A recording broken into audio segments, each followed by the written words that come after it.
वर्ग 9वा कुमार भारती. पहिलं काव्य संतवाणी. जैसा वृक्ष नेणे.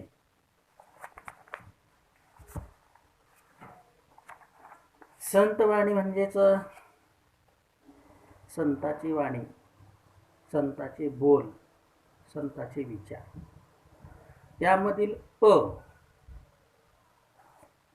जैसा वृक्ष नेणे. आता जैसा वृक्ष नेणे या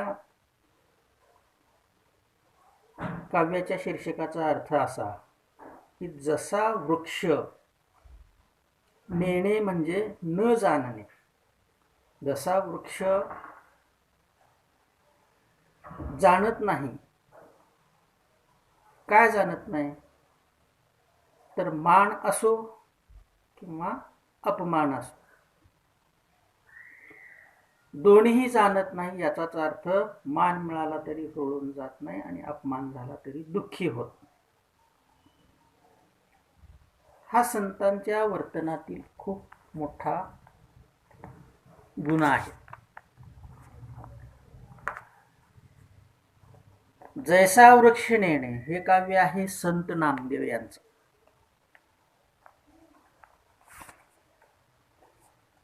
संत नामदेवाचा जन्म आहे 1270 सालचा आणि त्यांचं निधन झालं 1350 साली. वारकरी संप्रदायातले ते थोर असे संत कवी होऊन गेलेले आहे. वारकरी संप्रदाय म्हणजे विठ्ठलाची भक्ती करून नियमितपणे त्यांच्या दर्शनाला जाणारा, जसं की आषाढी कार्तिकी एकादशी आहे, यावेळेला हमखास त्या वारीला जाणारा हा वारकरी संत. याची सुरुवात झाली संत ज्ञानेश्वरापासून. म्हणून असं म्हटलं जातं की ज्ञानदेवी रचला पाया, तुका झालाची कळस. या वारकरी संप्रदायातील संत कवींनी खूप मोठं मराठी साहित्यातलं साहित्य आपल्याला हे दिलेलं आहे. आता संत नामदेवांचा परिचय सांगायचा तर संत नामदेवाची अभंग रचना अतिशय उत्कट, अगदी भक्तीनं भरलेली आहे. अभंगाची भाषा अगदी सुबोध आहे, सहज कळणारी, सरळ आणि साधी आहे. संत नामदेवांनी हिंदी साहित्यामध्ये सुद्धा रचना केलेली आहे, कारण ती पंजाबमध्ये गेली होती. भागवत धर्माची पताका अगदी पंजाबपर्यंत नेऊन फडकवणारे ते आपल्या महाराष्ट्रातले संत आहे. एवढंच काय, शिखांच्या गुरु ग्रंथ साहेब या ग्रंथात त्यांची 61 कवणे ही समाविष्ट करण्यात आलेली आहे आणि त्याला शीर्षक दिलेलं आहे त्या ग्रंथाला, भक्त नामदेवजी की मुखबाणी. म्हणजेच भक्त संत नामदेवाची संतवाणी या नावानं शिखांचा जो पवित्र ग्रंथ गुरु ग्रंथ साहेब यामध्ये हे अभंग प्रसिद्ध आहे. नामदेवाची अभंगगाथा पुस्तक रूपाने 1892 मध्ये प्रथम लोकांसमोर आलेली आहे. आता हेच बघा, सकल संत गाथा खंड पहिला संत नामदेव महाराजांची अभंगगाथा, त्यातले हे जे अभंग आहेत, अभंग क्रमांक 1477. या ग्रंथाचे संपादक आहेत प्राध्यापक डॉक्टर र.रा. गोसावी. जैसा वृक्ष नेणे जसा वृक्ष जाणत नाही, या काव्यामध्ये त्यांनी, या अभंगामध्ये त्यांनी संतांना वृक्षाची उपमा दिलेली आहे आणि संतांचं महत्व त्यांनी पटवून दिलेलं आहे. कारण जसे संत तसा वृक्ष. वृक्ष हा परमार्थी असतो, दुसऱ्याला सावली देतो, फळे देतो, अनेक जीवांना आश्रय देतो. म्हणून अगोदर तंतोतंत पुरेपूर लागू पडणारी उपमा ही संत नामदेवांनी दिलेली आहे. पहा कविता. जैसा वृक्ष नेणे मान अपमान, तैसे ते सज्जन वर्तताती. येऊनी या पूजा प्राणी जे करीती, त्याचे सुख चित्ती तया नाही. अथवा कोणी प्राणी येऊनी तोडिती, तया न म्हणती छेदू नका. निंदास्तुती सम मानिती जे संत, पूर्ण धैर्यवंत साधू ऐसे. नामा म्हणे त्याची जरी होय भेटी, तरी जीव शिवा गाठी पडून जाय. तर आता आपण एका एका अभंगाचा अभ्यास करणार आहोत. आता पहिले अभंग पहा. जैसा वृक्ष नेणे मान अपमान, तैसे ते सज्जन वर्तताती. जसा वृक्ष, जैसा म्हणजे जसा, जसा वृक्ष नेणे, नेणे म्हणजेच न मानणे. काय? मान अपमान. जसा वृक्ष सन्मान यालाही समान मानतो आणि अपमान यालाही समान मानतो. अगदी त्या पद्धतीनं जैसा वृक्ष नेणे मान अपमान, जसा वृक्ष मान अपमानाला समान मानतो, तैसे ते सज्जन वर्तताती. तशा प्रकारे संत लोकांचं, सज्जन लोकांचं वर्तन या वृक्षाप्रमाणे असतं. म्हणजेच कसं, जसा वृक्ष मान अपमान मानत नाही, तसेच संत लोक सुद्धा मान अपमानाला समान मानतात. सर्वसामान्य माणूस काय करतो? सन्मान मिळाला की हुरळून जातो, आनंदित होतो, आणि अपमान झाला की दुःखी होतो, खिन्न होतो. परंतु संताचं आणि वृक्षाचं एकसारखं आहे. वृक्षही मान अपमान समान मानतो आणि संतही मान अपमान समान मानतात. दुसऱ्या अभंगामध्ये काय म्हणतात संत नामदेव? येऊन या पूजा प्राणी जे करीती, त्याचे सुख चित्ती तया नाही.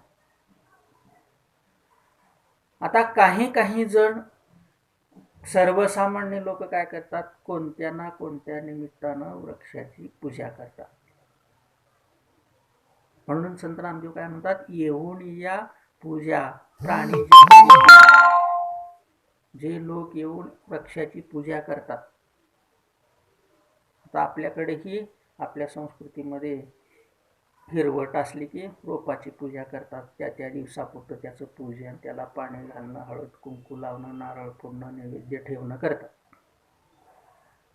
पुन्हा त्याच्याकडं फिरून हे झाड आलं नाही हे पाहायला कोणी जात नाही. पण वृक्ष काय तक्रार करतो का? काहीच तक्रार करत नाही. येऊन या पूजा प्राणी जे करीती.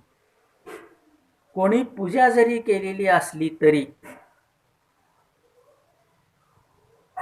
कितीही संताचं सुद्धा पूजन करा, वृक्षाचं सुद्धा पूजन करा, त्याचे सुख चित्ती तया नाही. तुम्ही कितीही त्याचं पूजन केलं, पण त्याचं सुख अजिबात वृक्षालाही नाही, आणि संतालाही. तर पूजा केल्याने ते खूप काय हुरळून जातात वगैरे अशातला भाग नाही. त्यांचं चित्त हे स्थिर असतं, अचल असतं. म्हणून कुणी पूजा केली म्हणून त्याला ते हुरळून जात नाही, सुखावून जात नाही.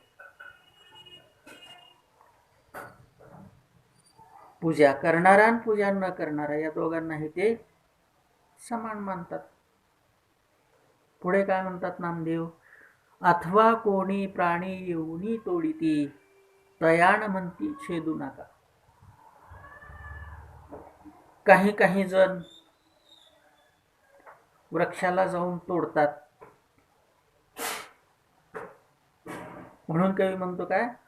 अथवा कोणी प्राणी येऊनी तोडीती, किंवा जरी कोणी माणसं येऊन त्या वृक्षाला तोडत असतील तरी सुद्धा वृक्ष अगदी स्थिर असतो, अविचल असतो. तो आपल्या भूमिकेत बदल करत नाही.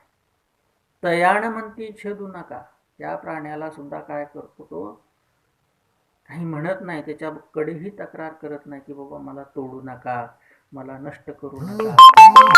अजिबात असं काही म्हणत नाही. या ठिकाणी संत ज्ञानेश्वरांचे सुद्धा ओव्यामध्ये असं सांगितले वृक्षाबद्दल की वृक्ष लावणारा आणि वृक्ष तोडणारा या दोघांनाही समान सावली वृक्ष देत असतो. तो कुठल्याही प्रकारचा भेद करत नाही किंवा तोडणाऱ्याबद्दल आणि लावणाऱ्याबद्दल त्याची मानसिकता सारखी असते, त्याचं वर्तन सारखं असतं. म्हणून ज्ञानेश्वर काय म्हणतात? जो खांडावया घावो घाली, लावणी ज्याने केली, तया एकची सावली वृक्ष जैसा. म्हणजे ज्याने लावलं आणि जो ज्याने तोडलं, त्या दोघांना एक प्रकारची सावली वृक्ष देतो. म्हणून इथं नामदेव महाराज काय म्हणतात? अथवा कोणी प्राणी येऊनी तोडीती, तयान म्हणती छेदू नका. छेदणे म्हणजेच काय? तोडणे. कुणी पूजा येऊन करत असेल, कुणी कुऱ्हाड घेऊन त्याला तोडत असेल, तर त्याला संत नामदेव मला तोडू नका असा वृक्ष म्हणत नाहीत. सज्जनाची ही भूमिका तशीच असते किंवा संताची भूमिका ही तशीच असते. कुणी येऊन त्रास दिला तरीही ते दुःखी होत नाही. अपमान केला दुःखी होत नाही, सन्मान केला सुखी होत नाही, स्तुती केली सुखी होत नाही. त्या दोन्हीही गोष्टीला ते समान मानतात. पहा नंतरचा श्लोक. निंदा स्तुती सम मानिती जे संत, पूर्ण धैर्यवंत साधू ऐसे.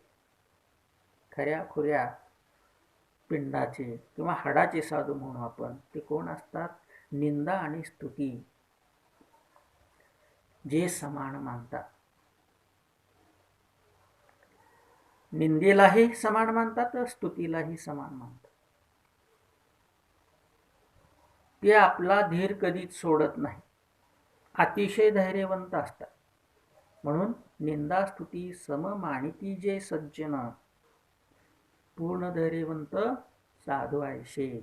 निंदा स्तुती संत लोक समान मानतात. असे धैर्यवंत हेच खरे संत, हेच खरे सज्जन, हेच खरे साधू. जसं वृक्ष सुद्धा कोणी चांगलं म्हणलं त्याला वाईट वाटत नाही, कोणी अपमान केला तरीही वाईट वाटत नाही. तो दोन्हीलाही समान समजतो. शेवटी नामदेव काय म्हणतात? नामा म्हणे त्यांची जरी होय भेटी, तरी जीव शिवा गाठी पडून जाय. नामा म्हणे म्हणजे संत नामदेव म्हणतात. कारण आपल्याकडे संत कवींनी नामा म्हणे, तुका म्हणे असं शेवटच्या चरणामध्ये अभंगाच्या म्हटलेलं आहे. तशी तुका नामा म्हणे त्यांची जरी होय भेटी, तरी जीव शिवा गाठी पडून जाय. कोणाची भेट? नामा म्हणे त्यांची जरी होय भेटी. कोणाची भेट? सज्जन माणसाची भेट, संत माणसाची भेट, खऱ्याखुऱ्या साधू असलेल्या माणसाची भेट.